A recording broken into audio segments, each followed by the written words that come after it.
Ukraine से घुसपैठ करने वालों को मार गिराया गया है, रूस ने कहा है। ये इस वक्त की बड़ी खबर, यूक्रेन से घुसपैठ करने वालों को मार गिराया गया है। 5 घुसपैठियों को मारा है, रूस ने जानकारी दी है। 5 घुसपैठियों को मार गिराया गया है। यूक्रेन के टैंक हमारी सीमा में घुसे, रूस ने ये कहा है। ये बहुत बड़ी खबर है इस वक्त की। एक तरफ तनाव कम करने की कोशिशें, इस तरह की बयानबाजी, लेकिन ये जो रूस का जो ये बयान है, ये दर्शाता है कि हालात कितने गंभीर हो चुके हैं।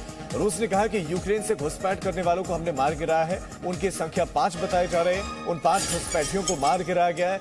यूक्रेन के टैंक हमारी सीमा में घुसे, ये तक कहा गया कि यूक्रेन के टैंक हमारी सीमा में घुसे।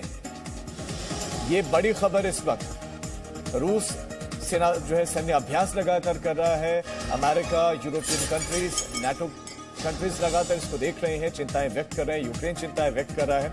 इस बीच में बयानबाजी भी, बातचीत भी हो रही है। लेकिन अब रूस ने बड़ा बयान दिया है। रूस ने कहा कि 5 घुसपैठियों को हमने मार दिया है।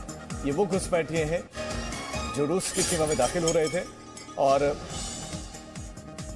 उन्होंने साथ साथ ये भी कहा कि यूक्रेन के टैंक्स हमारी सीमा में घुसे। तो युद्ध की आहट पहले से ही, इस तरह का माहौल वहां पर पहले से ही बना हुआ है। और इमैनुअल मैक्रों ने कुछ देर पहले यह भी कहा कि हालात बहुत खतरनाक वहां पर बने हुए हैं। रूस और यूक्रेन में जंग की आशंका के बीच में अमेरिकी राष्ट्रपति जो बाइडेन रूसी प्रेसिडेंट व्लादिमीर पुतिन के साथ मुलाकात के लिए तैयार हो गए हैं। हालांकि उन्होंने स्पष्ट किया है कि बातचीत सिर्फ तभी होगी जब रूस यूक्रेन पर आक्रमण नहीं करेगा।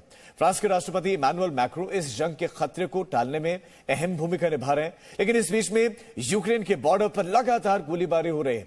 वहीं खबरों की माने तो रूस ने अपनी सीमा पर अपने 75% सैनिक तैनात कर दिए हैं।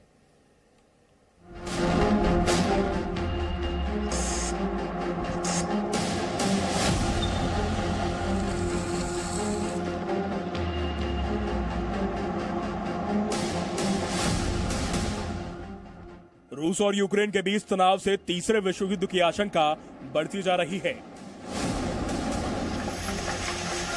एक तरफ रूस है जो भले ही इस बात को नकार रहा है कि वो हमला नहीं चाहता, लेकिन वो लगातार यूक्रेन को घेर रहा है।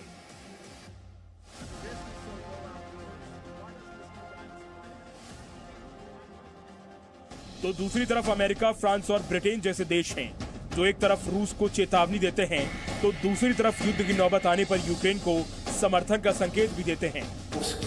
यूक्रेन और रूस के बीच तनाव और युद्ध की आशंकाओं को लगातार कम करने की कोशिशें हो रही हैं। फ्रांस के राष्ट्रपति इमैनुअल मैक्रों इसमें अहम भूमिका निभा रहे हैं। मैक्रों की कोशिशों के बाद बाइडेन और पुतिन मिलने को तैयार हो गए हैं। हालांकि इस प्रस्ताव के साथ ही ये शर्त भी रखी गई है कि यह मुलाकात तभी होगी जब रूस यूक्रेन पर हमला नहीं करेगा। खबर यह भी है कि आज रूस और फ्रांस के विदेश मंत्रियों के बीच बैठक भी हो रही है। इससे पहले रविवार को फ्रांस के राष्ट्रपति इमैनुअल मैक्रों और रूस के राष्ट्रपति व्लादिमीर पुतिन के बीच फोन पर बातचीत हुई। दोनों नेताओं ने करीब 105 मिनट तक एक दूसरे से बातचीत की। बातचीत के दौरान फ्रांस के राष्ट्रपति मैक्रों ने यूक्रेन बॉर्डर पर तनाव घटाने पर जोर दिया। फ्रांस के राष्ट्रपति मैक्रों ने यूक्रेन के राष्ट्रपति जेलेंस्की से भी बात की है। उधर यूक्रेन के विदेश मंत्री दिमित्रो कुलेबा ने यूक्रेन के पक्ष में खड़े देशों से अपील की है कि वो अब रूस पर प्रतिबंधों की तैयारी शुरू कर दें। इससे पहले कि देर हो जाए, रूस पर पाबंदियां लगाई जानी चाहिए। Це застосування санкцій. І так, я кажу вже офіційно.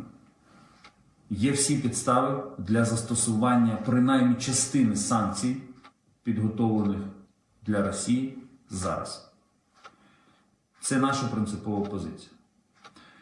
Момент настав. І це дуже важливо, тому що ми бачимо, як розгортаються події. І саме зараз потрібно зупинити Росію, застосувавши превентивні санкції. लेकिन रूस इस आरोप को खारिज करता आया है कि युद्धाभ्यास के बहाने वो यूक्रेन पर हमला करने की योजना बना रहा है। संयुक्त राष्ट्र में रूस के उप स्थायी प्रतिनिधि दिमित्री पोलियंस्की ने कहा है कि ये सारे आरोप रूस को बदनाम करने की कोशिशें कर रहे हैं। साथ ही पोलियंस्की ने बताया कि वो ब्रिटेन और अमेरिका पर भरोसा नहीं करते। We don't trust the US and British intelligence. They let us down the whole world on many occasions, enough to remember weapons of mass destruction in Iraq. But in any case, you asked about what are the troops doing there. Well, they are on our territory. They are not placed on the border immediately. They are placed in their places where they usually are on the border. उधर Germany ने Lithuania में अपने tank भेजना शुरू कर दिए हैं ताकि पूर्वी क्षेत्र में NATO यानी नाटो की ताकत को बढ़ाया जा सके। यानी जंग को रोकने के लिए भले ही बातचीत की जा रही है, लेकिन युद्ध की तैयारियों में कोई कमी नहीं दिख रही है।